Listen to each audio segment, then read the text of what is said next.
Feel हो रहा है, एल्बो एक्सटेंशन में हमारी हार्ड एंड फील होगी।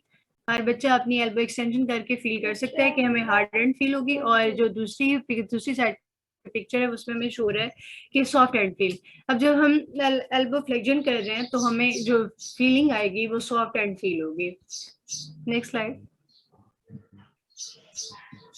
अब यहाँ पर मैंने इसमें स्लाइड में बेसिक मकसद ये है कि देखें कि जब हमारी रिस्ट फ्लेक्शन होती है वो फिल्म होती है, लेकिन बाय हैंड भी अगर करें तो वो भी हमें, अगर थेरेपिस्ट अपने हैंड से कर रहे हैं तभी हमें ये क्या होगी, फिल्म फील होगी। इसकी एवरेज क्या होगा, 120 मीटर होगा। अगर गोनियोमीटर से हम मेजर करें तो इसकी एवरेज क्या होगी, 120 मीटर तक इसकी रेंज ऑफ मोशन होती है। लेकिन फ्लेक्शन क्या होती है, इसकी 0 to 80 डिग्री में जाती है, और जो एक्सटेंशन होगी 0 to 70 डिग्री में जाएगी। Next slide. यहाँ पर ये डायग्राम में हमें वाजिब समझ आ रहा है कि हमारे जो कैप्सुलर जॉइंट वो कौन से हैं, सॉफ्ट एंड फील कहाँ हो रही है और हार्ड एंड फील कहाँ हो रही है। Next slide. Thank you so much.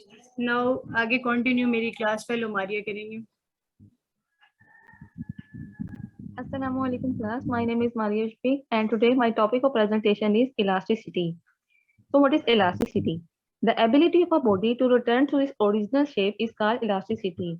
Basically elasticity में क्या होता है कि जब आप किसी बॉडी पर कोई फोर्स अप्लाई करते हो तो उसकी पोजीशन में चेंज आ जाता है, और जब आप वो फोर्स खत्म रिमूव कर देते हो तो वो अपनी ओरिजिनल शेप में वापस आ जाए, इसे हम इलास्टिसिटी कहते हैं।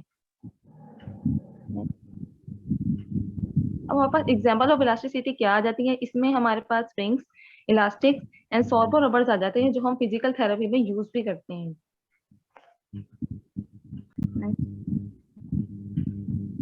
अब हमारा नेक्स्ट टॉपिक है stress. What is stress? Stress is defined as the force applied on a unit area to produce any change in shape, volume or length of the body. इसका हमारे पास फॉर्मूला होता है force over area. इसका unit होता है Newton पर square metre. अब square हमारे पास स्ट्रेस क्या होता है कि जब आप किसी भी बॉडी पर एक यूनिट एरिया के अंदर आप फोर्स अप्लाई करते हो तो उसके अंदर उसकी शेप में भी चेंज आ सकता है, उसके वॉल्यूम में भी चेंज आ सकता है और उसकी लेंथ में भी चेंज आ सकता है। नेक्स्ट। अब हमारे पास ये टाइप्स आ जाती हैं। टाइप्स में इसकी हमारे पास 3 टाइप्स हैं, tensile stress, volume stress and shear stress. Tensile stress, a stress in which stress changes length of the body. अब स्ट्रेस में क्या होगा कि जब आप किसी सपोज करें आपके पास रबड़ बैंड है, आप उसे स्ट्रेच करते हैं और उसकी लेंथ में इजाफा हो जाता है, यानी कि इंक्रीज कर जाती है, तो उसे हम कहेंगे कि हमने इस पर टेंसाइल स्ट्रेस अप्लाई किया है। वॉल्यूम स्ट्रेस, वॉल्यूम स्ट्रेस वो स्ट्रेस होगा जब हम किसी बॉडी पर फोर्स अप्लाई करें और उसके वॉल्यूम में चेंज आ जाए, इसे हम वॉल्यूम स्ट्रेस कहेंगे। Shear stress, a stress in which the stress changes the shape of the body is called shear stress. Basically इसमें इसका एरिया चेंज हो जाता है और जब हम फोर्स अप्लाई करते हैं तो वो उसका एरिया इरेगुलर शेप हो जाती है, या वो अपनी एरिया जो ऑब्जेक्ट है वो अपना बरकरार नहीं रख पाता अपना original form. Next. So now next topic is strain. Strain is a measure of deformation of a solid when stress is applied to it. Strain में हम क्या डिस्कस करेंगे, स्ट्रेन में डिस्कस करेंगे कि स्ट्रेस अप्लाई करने के बाद बॉडी में क्या चेंजेस आती हैं। इसका फार्मूला हमारे पास होगा change in length over original length, यानी कितना हमारे पास बॉडी में चेंज आया है स्ट्रेस अप्लाई करने के बाद। आप ऐसे कोई बता सकते हैं स्ट्रेन का फार्मूला क्या होगा, ऐसा यूनिट इसका? Delta L over L. नहीं, स्ट्रेन का तो आई थिंक कोई फार्मूला वो नहीं होता, ऐसा यूनिट नहीं होता। Exactly. इसका कोई यूनिट नहीं होता। The reason is that change in length is equal to meter and original length is also equal to meter. Both of them cancel the effect of each other and no ऐसा unit. Next. Types of strain. इसमें हमारे पास 4 types हैं, tensile strain, compressive strain, volumetric strain and shear strain. तो जब आप किसी body पर tensile stress लगाओगे उसकी बॉडी में हमारे पास टेंसाइल स्ट्रेन पैदा हो जाएगा, और जब आप किसी बॉडी पर कंप्रेसिव स्ट्रेस क्या होगा, the stress due to the compressive the strain due to the compressive stress. जब आप किसी बॉडी पर कंप्रेसिव स्ट्रेस लगाओगे तो उसमें कंप्रेसिव स्ट्रेन पैदा हो जाएगा। यानी अब आप सपोज करो आपके पास एक बॉडी है और आपने इसकी ऑपोजिट साइड से इनवर्ट फोर्स लगानी है, जिसकी वजह से वो बॉडी स्मॉल साइज की हो जाएगी और उसे हम कहेंगे कि इसमें कंप्रेसिव स्ट्रेन पैदा हो गया है।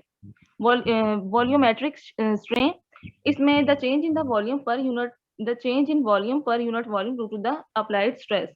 इसमें क्या होगा कि जब हम किसी बॉडी पर वॉल्यूमेट्रिक स्ट्रेस लगाते हैं तो उसका वॉल्यूम चेंज हो जाता है। अब आप सपोज करें, आप इमेजिन करें आपके पास एक क्यूब है और आपने उसकी हर साइड से फोर्स लगाई है और उसका साइज जो है वो छोटा हो गया है, तो उसका क्या फर्क होगा कि उसके ऊपर हमने वॉल्यूमेट्रिक स्ट्रेस लगाया था, जिसकी वजह से उसका वॉल्यूम छोटा हो गया है। इसका हमारे पास फार्मूला है volume strain is equal to change in volume divided by V naught. Delta V is the change in volume and V naught is the original volume. So next is shear stress, shear strain. The strain due to the shear stress is called shear strain. अब आप diagram में देख सकते हैं कि हमारे पास एक square था जिसके ऊपर हमने फोर्स लगाई है, तो उसकी शेप चेंज हो गई है, वो अपनी शेप बरकरार नहीं रख सकता, वो स्केयर नहीं रहा। नेक्स्ट, अब इसमें जो आपको फर्स्ट एग्जांपल फर्स्ट साइड पे आपको नजर आ रहा है वो हमारे पास वॉल्यूमेट्रिक स्ट्रेन है, जिसके ऊपर हमने आपको बताया था कि क्यूब के ऊपर आप हर जगह से फोर्स लगाएंगे तो वो उसका जो साइज है वो दूसरी साइड पर देखें स्मॉल हो चुका है, तो ये हमारे पास कंप्रेस वॉल्यूमेट्रिक स्ट्रेन की एग्जांपल है। और ये जो हमारे पास फर्स्ट साइड पे है, इसमें आपने दोनों साइड से पुल करना है, यानी कि उसे स्ट्रेच करना है आपने, तो उसका साइज इंक्रीज हो जाएगा, और ये हमारे पास टेंसाइल स्ट्रेन की एग्जांपल है। So thank you so much. Now my companion Hina Shafiq will continue. Assalamu alaikum to all of you. My name is Hina Shafiq and today I will tell you about the Hooke's law. So what is Hooke's law? The strain is proportional to stress, producing it known as the Hooke's law. So इससे पहले आपके पास stress और strain का अच्छा concept होना जरूरी है ताकि आप लोगों को हुक्स लॉ की समझ आ सके। अभी मेरी कंपेनियन ने आपको बताया भी कि स्ट्रेस आप एक किस्म की फोर्स कह सकते हैं जो किसी भी हम ऑब्जेक्ट पे अप्लाई करते हैं, उसमें कितनी डिफॉर्मेशन आई, कितना उसका साइज चेंज हुआ, कितनी उसकी लेंथ चेंज हुई, ये तमाम का तमाम हम लोग मेजर करते हैं स्ट्रेन में। सो ये था स्ट्रेस और स्ट्रेन, ये आपस में एक दूसरे के डायरेक्टली प्रोपोर्शनल होते हैं। अगर एक इंक्रीज तो दूसरा इंक्रीज, अगर स्ट्रेन डिक्रीज तो stress decrease, so they are directly proportional to each other, जिसे हम लोगों ने कहा कि ये हुक्स लॉ है। So anyone tell me the basic formula of the Hooke's law? Okay, I will tell you. F is equal to minus kx, where F represent the force, k represent the spring constant, and x represent the distance. किन दो points का distance? जब हम spring को जहां तक हमने stretch किया है उसकी इक्विलिब्रियम पोजीशन से। So long as the strain is not too great for once the so-called elastic limit is passed, permanent change occur. इस बात को मैं आपको एक ग्राफ की मदद से एक्सप्लेन करूंगी। अब ये ग्राफ आपको शो हो रहा है, नीचे एक्सटेंशन है एक्स एक्सिस पर और वाई एक्सिस पर आप लोगों को फोर्स शो हो रही है। सो फोर्स मैंने अभी बात की थी कि ये स्ट्रेस है, ठीक है, और एक्सटेंशन कि कितनी इलोंगेशन आई, मतलब ये स्ट्रेस का आप लिख लें कि ये स्ट्रेन का ही दूसरा नाम है। सो एक्स एक्सिस पे हमारे पास स्ट्रेन और वाई एक्सिस पे हमारे पास स्ट्रेस है, जो कि फोर्स और एक्सटेंशन की सूरत में आपको नजर आ रहा है। ग्राफ आप लोगों को एक शो हो रहा है जिसमें दो पॉइंट्स हैं, इलास्टिक लिमिट और ब्रेकिंग पॉइंट। इसकी मिसाल मैं आपको ऐसे दूंगी कि एक रबर बैंड था, आपने उसको स्ट्रेच करना स्टार्ट कर दिया और जिन जिन पॉइंट्स पे आपने चेंजिंग फील की उन पॉइंट्स पे आपने एक नाम दे दिया। इलास्टिक लिमिट वो पॉइंट होता है जिसमें इलास्टिसिटी बरकरार रहती है, मींस अगर मैं आम अल्फाज में बात करूं तो चीज अपनी ओरिजिनल शेप में वापस आ सकती है। लेकिन एक दफा जब इलास्टिक लिमिट क्रॉस हो जाती है सो परमानेंट चेंज भी रखकर, सो परमानेंट चेंज आ जाता है, इलास्टिसिटी खत्म हो जाती है। लेकिन अगर उस पॉइंट के बाद भी उसको स्ट्रेच करना मैं जारी रखूं तो फिर क्या होगा, एक फेलियर पॉइंट आ जाएगा, एक ब्रेकिंग पॉइंट आ जाएगा। अगर ह्यूमन बॉडी की बात करूं तो उसके अंदर क्या होगा, बोन फ्रैक्चर हो जाएगी। सो अब इस ग्राफ को देखते हैं। पहले उस जो हमने रबर बैंड को स्ट्रेच करना स्टार्ट किया इलास्टिक लिमिट तक, अगर मैं उसको रिलीज करूंगी, उसकी फोर्स उस पर नहीं लगाऊंगी, सो क्या होगा, वो कंप्रेस हो जाएगा, वापस अपनी ओरिजिनल शेप में आ जाएगा। लेकिन इलास्टिक लिमिट के बाद ऐसा नहीं होगा। मैंने जब उसको स्ट्रेच किया, इलास्टिक लिमिट क्रॉस हो गई, वो पास हो गई, फिर क्या हुआ, उसमें परमानेंट चेंज आ गया और फिर भी मैंने उसको जारी रखा आफ्टर परमानेंट चेंज, फिर उसकी इलास्टिसिटी बिल्कुल नहीं थी, फिर आखिर एक पॉइंट आएगा जिसपे वो ब्रेक हो जाएगा। तो उस पॉइंट को इन्होंने कहा है breaking point.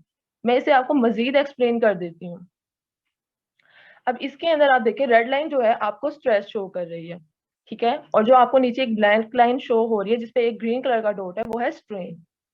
So stress is increasing, so strain is also increasing, यही एक दूसरे के डायरेक्टली प्रोपोर्शनल है ना। और हमने यही बात की है कि ये हुक्स लॉ है।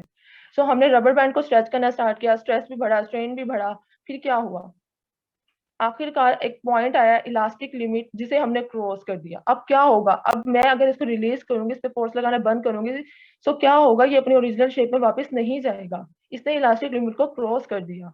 और उसके बाद क्या हुआ, मैंने फिर भी उसको जारी रखा, उस पर फोर्स लगाना उसके ऊपर, और एक पॉइंट क्या आया फिर, उस जाहिर सी बात है कि वो ब्रेक हो गया। ह्यूमन बॉडी की बात करें तो यहाँ पर बोन में फ्रैक्चर आ गया। सो ये था हमारे पास Hooke's law. I hope you got my point. Thank you so much to all of you.